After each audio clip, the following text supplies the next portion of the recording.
sea competitivo. Y competitivo significa que alguien es capaz de competir con otros que esperan alcanzar el mismo objetivo o tener la superioridad, ¿sí? Y entonces definir precio competitivo representan dos conceptos, ¿sí? Primero, que hay competidores. Nuestros clientes no son los únicos que están vendiendo las propiedades, y ese es un punto importante para remarcarlo. Y segundo, que los que tienen la propiedad a la venta buscan el mismo objetivo. Todos los que están poniendo su propiedad a la venta buscan el mismo objetivo, que es vender y en el menor tiempo posible, ¿sí?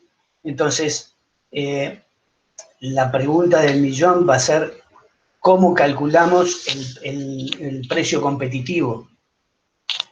Teniendo en cuenta lo que sabemos de la historia de crisis que venimos trayendo y cómo los precios no acompañaron esa crisis. Para fijar precios hay las cámaras inmobiliarias, las universidades. Nosotros mismos en Keller estamos dando cursos, ¿sí? Hay cursos específicos. La carrera tiene una materia específica para tasar, y la teoría la tenemos. La teoría la tenemos, la conocemos y es accesible, ¿sí?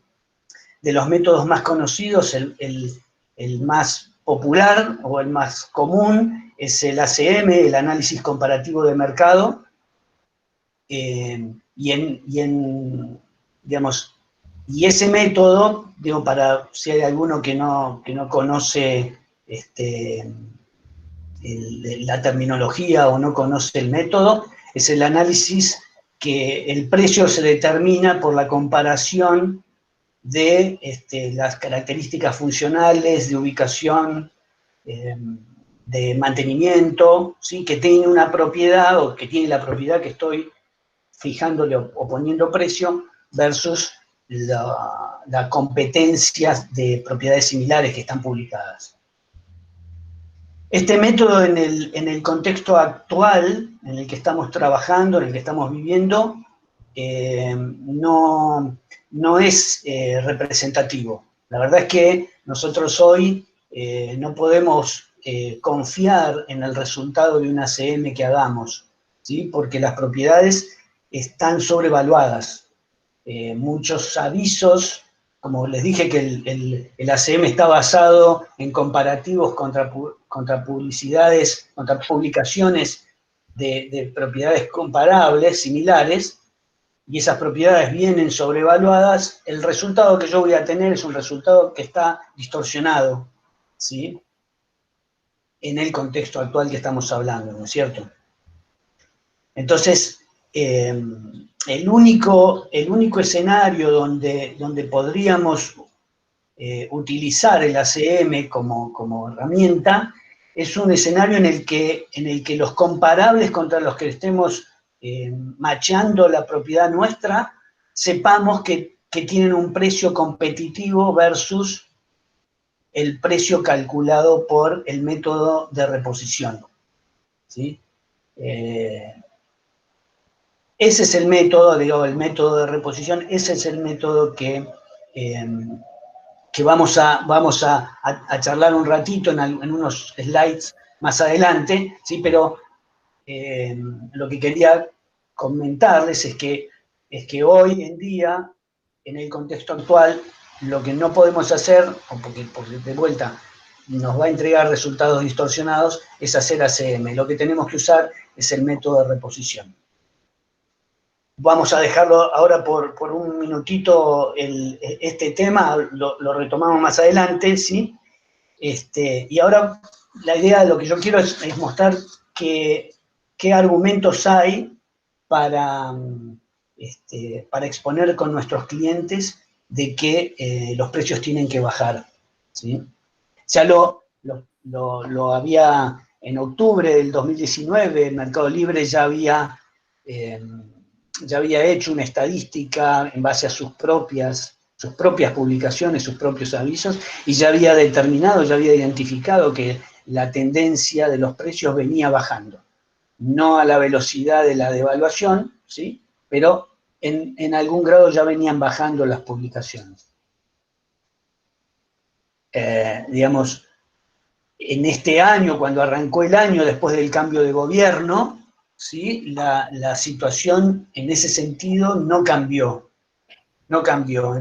Los precios seguían bajando o seguía la tendencia a la baja, aunque la realidad era que había más tendencia a la baja en el momento del cierre de una operación que en los avisos. Los avisos siguen o seguían sin reflejar esa baja, ¿sí? Bien.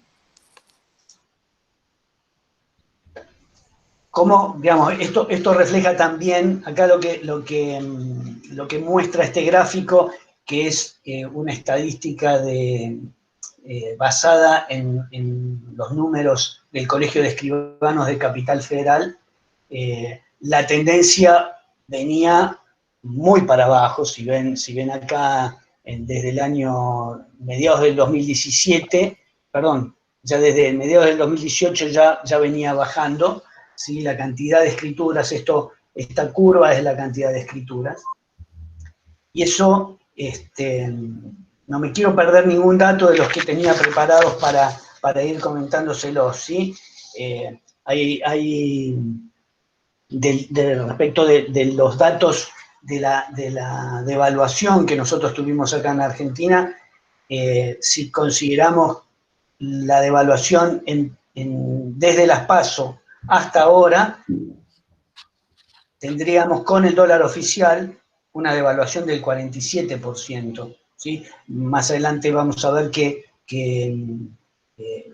es una devaluación importante, pero, digamos, nos acercamos al escenario de la devaluación que nosotros todos tenemos en la memoria, que fue la del 2002, ¿sí? Bueno, el otro dato que me interesa comentar, y hago un paréntesis, yo toda esta información que estoy dando son datos crudos y datos concretos digamos, acá no hay opinión, ¿sí? Estos datos están todos avalados por la gente que los colecta y los refleja y los comparte en los informes, ¿sí? Acá no hay opinión mía en estos números. Con lo cual, no maten al mensajero, son los datos que, digamos, que son crudos, es lo que hay. Este último cuadro que mostré recién son los descuentos publicados sobre los descuentos realizados en operaciones cerradas de los dos market centers digamos, del norte, que gracias a la generosidad de Diego tengo esta información, y lo mismo con el Tuco y con Mariano, que me acercaron estos datos. Si se fijan, hoy en día, esto es antes del 20 de marzo, que es la fecha en donde arrancó la cuarentena, ¿no? Los descuentos que estaban aplicando en operaciones cerradas, esto no es baja de precios así, sin un dato concreto. Estos son datos reales de operaciones cerradas, tanto en norte como en noroeste. Las casas bajaron el 12,3% en el norte, los departamentos tuvieron un descuento del 11% y los lotes casi un 18% respecto del precio publicado. Para referencia, históricamente los descuentos son de alrededor del 5% del precio publicado. En una época, digamos, normal, dentro de lo que es normal para nosotros en Argentina, los descuentos están en el orden del 5% para las operaciones. Sin embargo, acá, desde principio de año hasta marzo, los descuentos se duplicaron o hasta triplicaron, ¿sí? Esto va en línea con lo que vimos en un par de slides anterior, donde uno de los entrevistados en las notas mencionaba esto, ¿sí? Que había más descuento a la hora de cerrar que a la hora de publicar. ¿Sí? Esto, digamos, claramente es un reflejo de eso. La columna que le sigue, la del máximo, es el máximo descuento que hubo en operaciones, ¿sí? Y fíjense los niveles de descuento, ¿no? En un lote llegaron, el propietario llegó a bajar el 45% de lo que era el precio publicado. Es realmente un número muy grande, ¿sí? El 23 en una casa. El que hizo la operación seguramente la recuerda inmediatamente, ¿sí? Yo no tengo acá el dato de quién fue, pero estos son números reales. Lo mismo con respecto a las operaciones del noroeste, aunque el noroeste o publican mejor los precios o defienden mejor los precios, ¿sí? Pero de todas maneras son porcentajes bastante por arriba de lo estándar, que es, hablamos siempre, el 5%. Bien. Esta es la situación al 20 de marzo, digamos que tomando como punto de partida las elecciones primarias del año pasado. Ahí toda esa información, digamos, reflejaba los últimos 6 meses que vivimos acá en Argentina, ¿sí? ¿Por qué digo que aprendamos de los antecedentes? Porque yo lo que estoy tratando es de buscar algún punto en el cual podamos empezar a pensar de que la curva va a empezar a subir, ¿sí? Porque no se vive siempre en caída libre, como estamos ahora, ni se vive siempre yendo para arriba. Entonces, como en este momento estamos en una etapa de caída, la idea o lo que yo quiero reflejar con este slide es a ver en qué momento, aprendiendo de la crisis que tuvimos nosotros en el 2002, en qué momento pegó la curva, pegó la vuelta a la curva, hizo la V, como decía Melconian hoy a la mañana en la conferencia, en qué momento hace la V y empezamos a subir, ¿sí? Yo sé que muchos de los que están escuchando en el 2002 estaban en la primaria, así que probablemente no se acuerden de estos números, ¿sí? Pero en el 2002, que fue cuando salimos de la convertibilidad, salimos de ese 1 a 1 que teníamos y pasamos por la devaluación asimétrica y por el que puso dólares va a recibir dólares y todas esas frases célebres de aquella época. El recuerdo que yo quiero que compartamos y que nos quede es que en el 2002 tuvimos una devaluación del 236%, ¿sí? Durante el año, durante todo el año 2002. Empezamos el cuadro lo muestra, nosotros empezamos el año 1 a 1, el 7 de enero pasó a 1,40 y el 31 de diciembre estábamos en 3,36 en el dólar, con lo cual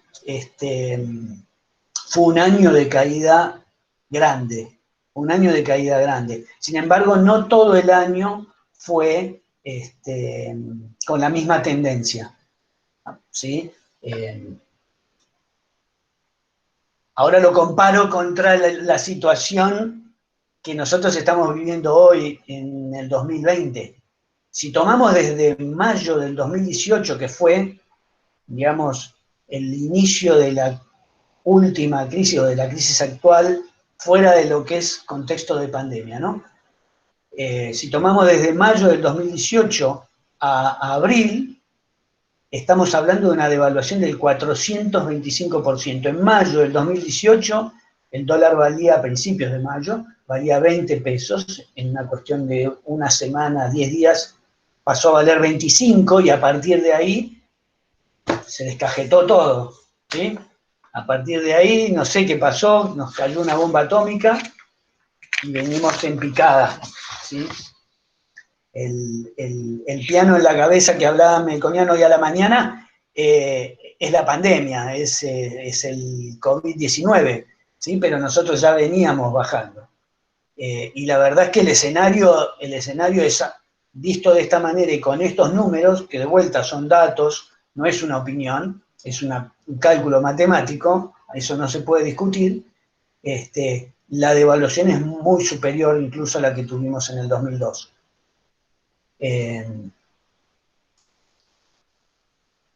Déjenme contarles ahora cómo, porque ahora, digamos, para no ser tantas pálidas todas juntas, déjenme contarles ahora y mostrarles ahora en este gráfico, digamos, un dato bueno y uno más o menos. El más o menos es que en el 2002, nosotros pasamos en el 2001, el metro cuadrado, esta es una estadística de valor de departamento en Capital Federal, ¿sí?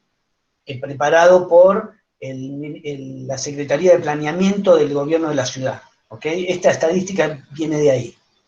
En el 2001 los departamentos valían $890 el metro cuadrado, en promedio, obviamente.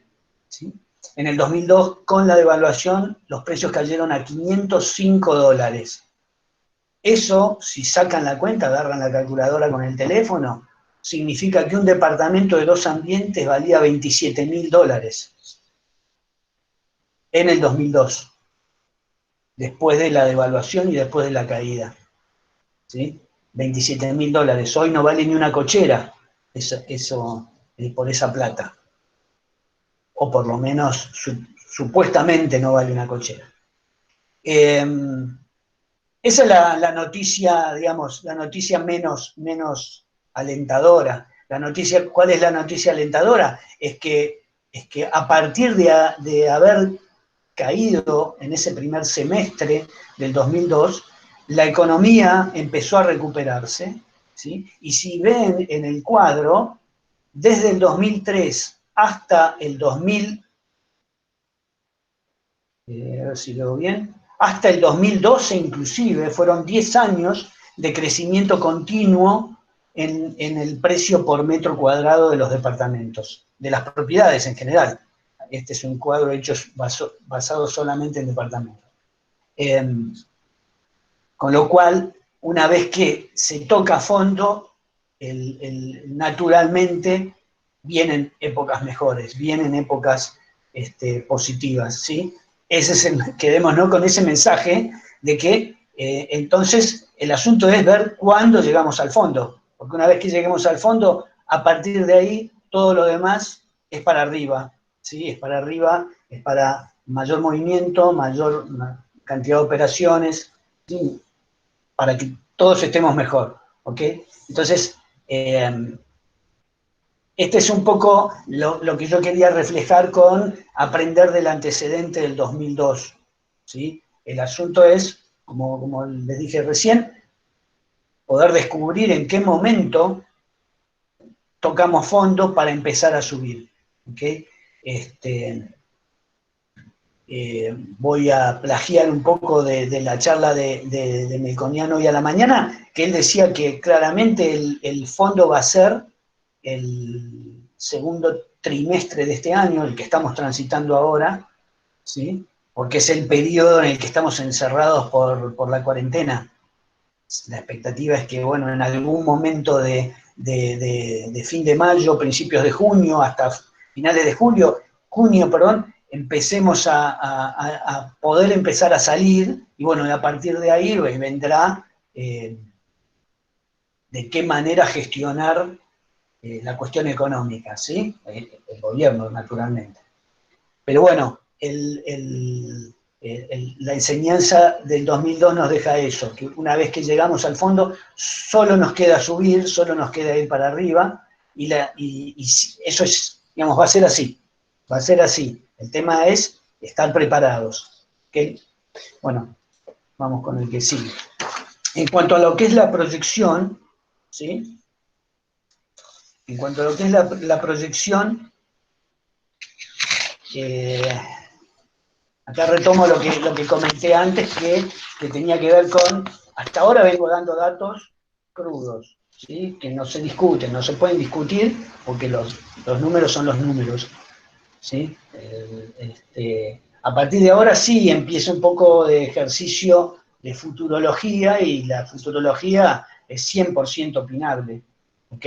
Entonces, bueno, yo voy a dar una idea en función de lo que yo creo que puede llegar a ser como proyección, pero bueno, me encantaría que después de la exposición, cada uno con la información, porque pueden ser que ustedes tengan información que complementa esto lo que les estoy contando, aporten y compartan con todos nosotros la idea de proyección, o la idea de hacia dónde va a ir la economía acá en Argentina después que empecemos a trabajar de nuevo, ¿sí? Si no me pierdo. A ver, en Infobae, no hace mucho, esta nota salió la semana pasada, publicó una proyección, ¿sí? Un pronóstico de qué va a pasar con los precios de las propiedades. La verdad que la nota es muy interesante, yo ahí copio el link, ¿sí? o la buscan por Google. Sí, la nota es interesante, es una recopilación de varias entrevistas a varios referentes del mercado inmobiliario, ¿sí? Pero dentro de esos comentarios yo me quiero quedar, o me quedo con un párrafo que es el que me pareció más representativo en toda la nota, más representativo para remarcarlo, para prestarle más atención.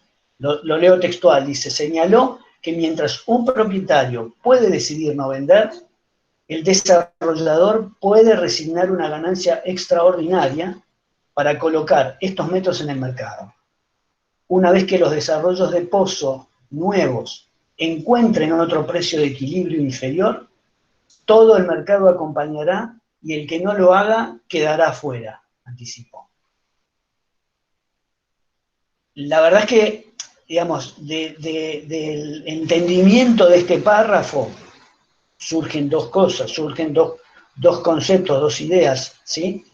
Por empezar, que el consultor, que es el que hace este comentario, y ya identifica dos tipos de comportamiento distinto, dependiendo quién es el cliente o quién es digamos, el interesado en particular.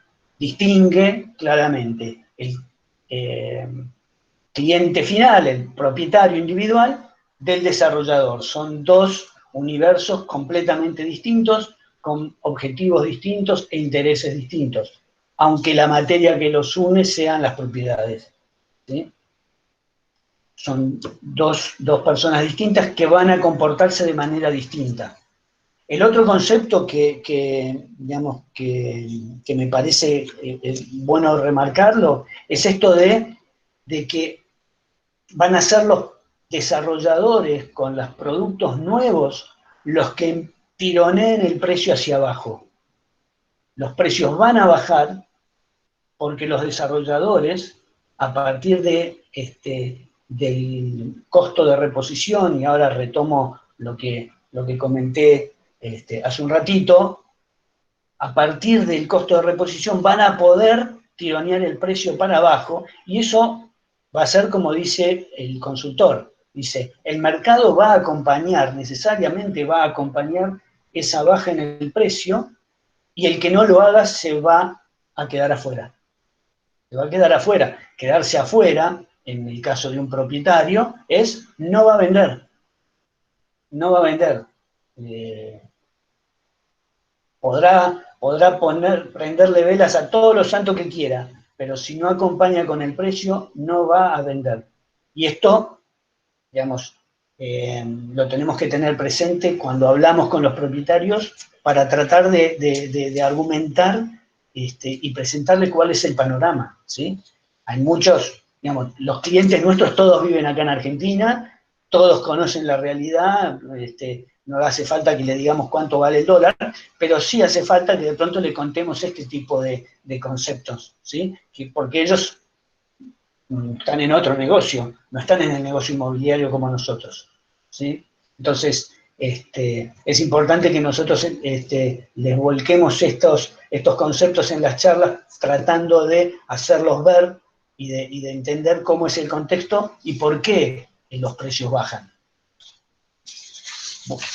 Vamos entonces ahora al famoso método de valor por reposición.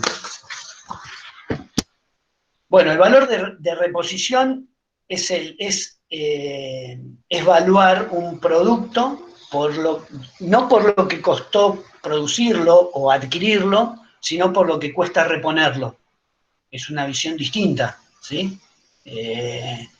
Cualquiera que estudió un poco de los números sabe que si para fabricar, no sé, una computadora, el productor gastó 1.000, le va a sumar los impuestos y su renta, y entonces la computadora va a salir 1.500. Ahora, este es otro método de evaluar, esto es por lo que me cuesta reponerlo.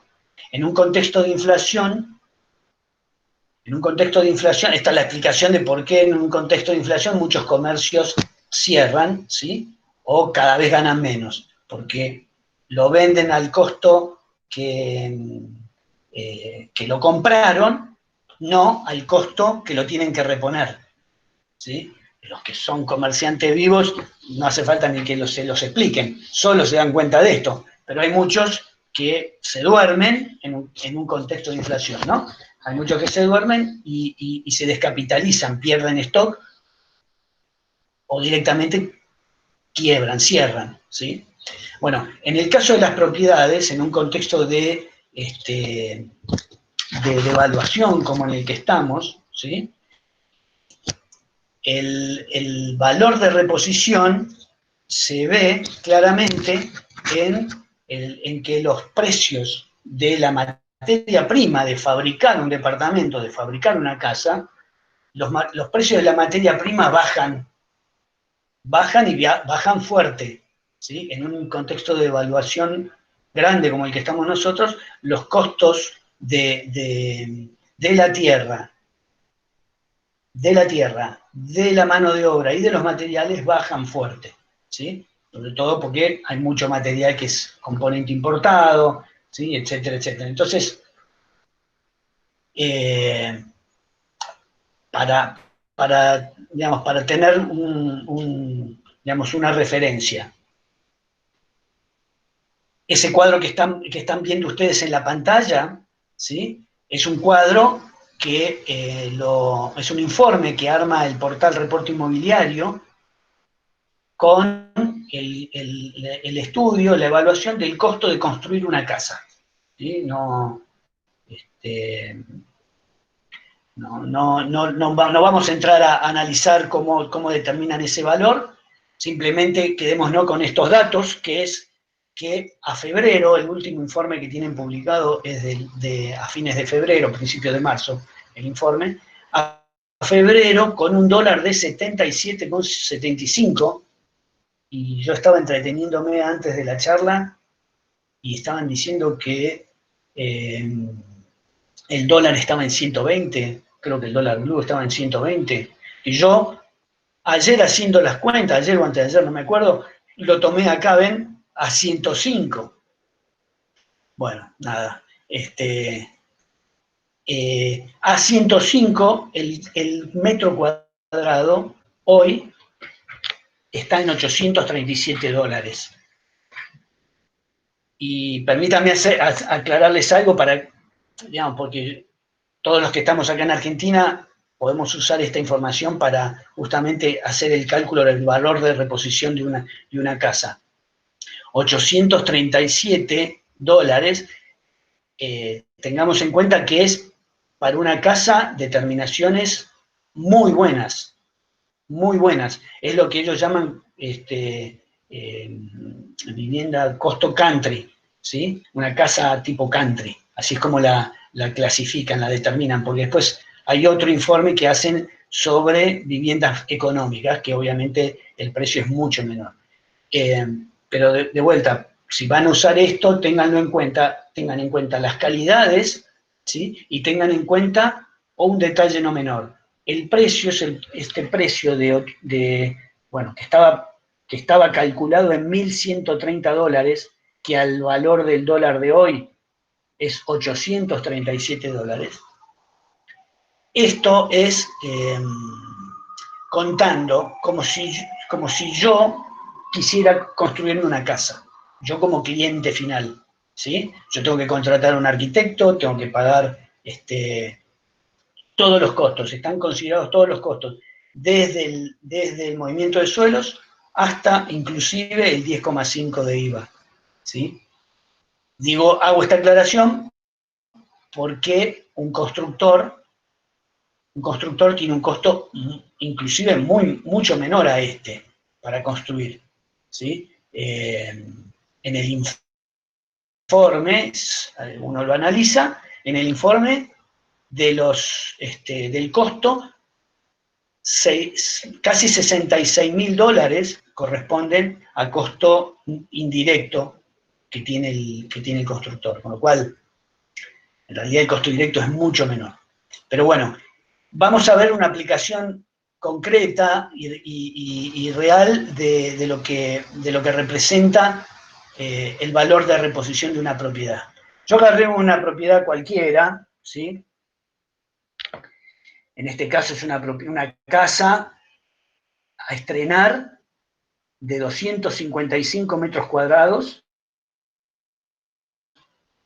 en el barrio de Nordelta, que se llama Castaños, ¿sí? Es una casa hecha por un constructor, digamos, no por un propietario final, sino una casa hecha como inversión, ¿ok? Está publicada en $450.000 y es un precio es un precio que puesto en otro contexto es un precio razonable. El dólar, el precio por metro, si lo calculan, es 1.700 y monedas, ¿sí? Es un precio razonable para esta cantidad de metros, pero en otro contexto. En el contexto en el que estamos ahora, si yo calculo el valor de reposición, 255 metros por $837, le sumo el valor de la tierra en ese barrio un lote por $110.000 se puede conseguir, ¿sí? En el mismo barrio estamos hablando. El costo de reposición son $323.000, o sea, miren si está desfasado el número que está publicado. De vuelta, digamos, no voy a decir de quién es, pero conozco quién publicó el aviso, no estaba mal, o no, digamos, no es un error ponerle ese precio en el contexto en el momento en que se puso el aviso. Claramente hoy a ese constructor inclusive le sale mucho menos de estos 323.000. Pero si yo soy cliente, yo compito contra el constructor, el dueño de la propiedad, compite contra este precio. ¿Ok? Entonces, tengamos en cuenta eso. Los precios van a estar tironeados hacia abajo de acuerdo al valor de reposición del producto que estemos hablando.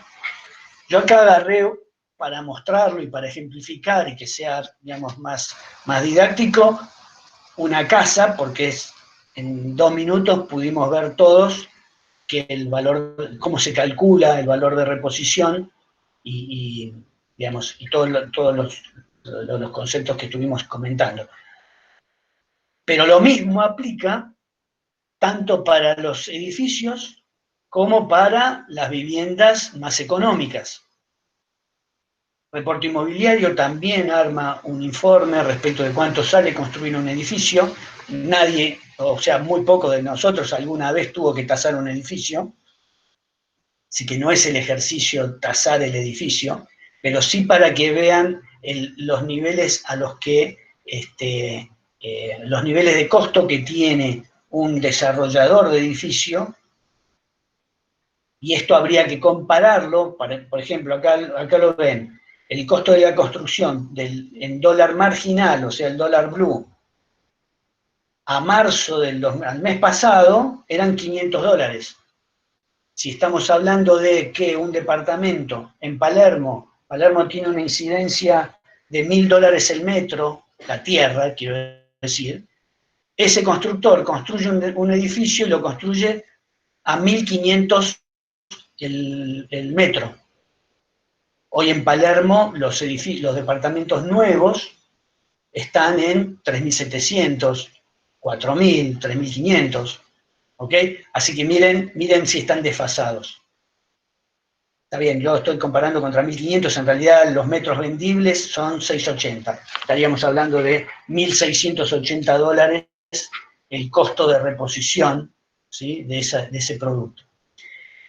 Lo mismo vale para las viviendas económicas, ¿sí? El costo estimado, costo calculado, en este caso está desfasado porque el último informe que hizo reporte fue en octubre del año pasado, pero, digamos, aplicándole la inflación de estos últimos 6 meses, igualmente estaríamos en el orden de los $500 por metro. O sea, vean cómo va a tironear para abajo los precios. Tienen que hacerlo, sí o sí. El tema es, obviamente, los propietarios y lo flexible que sean, y en ese punto es a donde quiero llegar, digamos, finalizando la exposición, antes de abrir el micrófono y que compartamos alguna idea, algún concepto. Yo quería terminar la charla, esta parte de la charla, con esto de poner manos a la obra. Nosotros tenemos que salir a vender, eso es nuestro trabajo y eso es lo que hacemos. Y para eso me parece a mí que lo que tenemos que hacer es, conociendo el contexto, conociendo los antecedentes, viendo cómo puede ser una proyección, y poner manos a la obra significa empezar desde ahora, aprovechar estos tiempos para hacer los ejercicios que nos permitan, apenas nos dejen salir, además de tomar aire y reencontrarnos con gente a la que extrañamos, empecemos a trabajar con los clientes, ¿sí? Entonces, lo primero que tenemos que hacer es foco en nuestra base de relaciones. Este es el ejercicio que, digamos, Keller Williams tiene como concepto, como Biblia, el libro MRA que escribió Gary Keller, donde habla del concepto del 80-20 y que nuestro 20% que nos va a generar el 80% de los ingresos, el 80% de la productividad y de la eficiencia de nuestro trabajo, está en un 20% de las acciones. Y las acciones están basadas fundamentalmente, esas acciones están basadas en la generación de contactos, la generación de leads, de oportunidades, ¿sí? Las publicaciones, que tendremos que salir a retazar con los clientes vendedores, ¿sí? Y, bueno, el otro concepto del leverage de los sistemas y herramientas. Pero, yendo al foco concreto de este momento, tenemos que hacer foco en nuestras relaciones. La acción que tenemos que generar sobre ellos, primero es segmentarlos entre clientes, si es un cliente individual, si es un desarrollador, un constructor, si es un cliente que nosotros, por algún dato de conocimiento o podemos presumir, tienen ahorros que no les alcanzaba para comprar antes de la pandemia, pero que puede ser que ahora, con una baja en los números, puedan acceder. Tenemos eso en cuanto a los clientes compradores. En cuanto a segmentar los clientes vendedores, tendríamos que identificar cuáles son los clientes que van a tener que vender por necesidad, ¿sí? porque son empresarios que tienen que cubrir deudas o cubrir compromisos de su empresa, o por alguna razón personal tienen que vender alguna propiedad. Ok, identificar esos clientes. Y el otro conjunto que a mí se me ocurre como posible segmento para atacar es el de los clientes a los cuales los podemos tentar para que vendan una propiedad y que reinviertan ofreciéndole el negocio, digamos, como un paquete. ¿Okay? Esos son los 5 grupos a mí que se me ocurre que podemos segmentar a los clientes de nuestra base.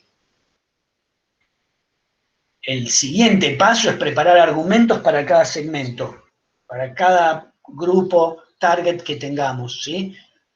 De vuelta, para un cliente final, por ejemplo, para los inversores, algunos de los emprendimientos de pozo que tenemos en nosotros en la red, en Keller, en cualquiera de las oficinas, hay varios emprendimientos de pozo que podríamos ofrecer a los clientes que tengamos identificados dentro de ese segmento de inversor. Para el caso de los constructores o desarrolladores, podríamos tener la oferta de lotes disponible que tenemos, ¿sí? Porque es el momento de comprar y construir, como vimos antes, el costo de la construcción va a bajar mucho y va a ser el momento para ellos de construir, ¿sí? Entonces, para esos constructores, tener la oferta de lotes. En el caso de los desarrolladores, que es, digamos, una escala un poco más arriba, bueno, tener la disponibilidad de terrenos en los que por código urbanístico sepamos que son buenos o son interesantes como para desarrollar una vivienda multifamiliar, un edificio. ¿Okay? En el caso del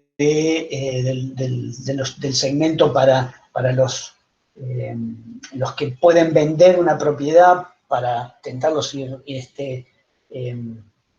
tentarlos con lo que compren, ahí sí nos tenemos que poner en modo creativo y de pronto armar la oferta completa, ¿sí? Si vende la casa en 100 y compra este terreno en 30, bueno, con ese 70 construye y cuando termina la casa probablemente la renta sea mucho mayor que haber dejado la casa sin vender durante todo el tiempo, ¿sí? Ese tipo de juego nosotros también podríamos ponernos creativos y ofrecerlo.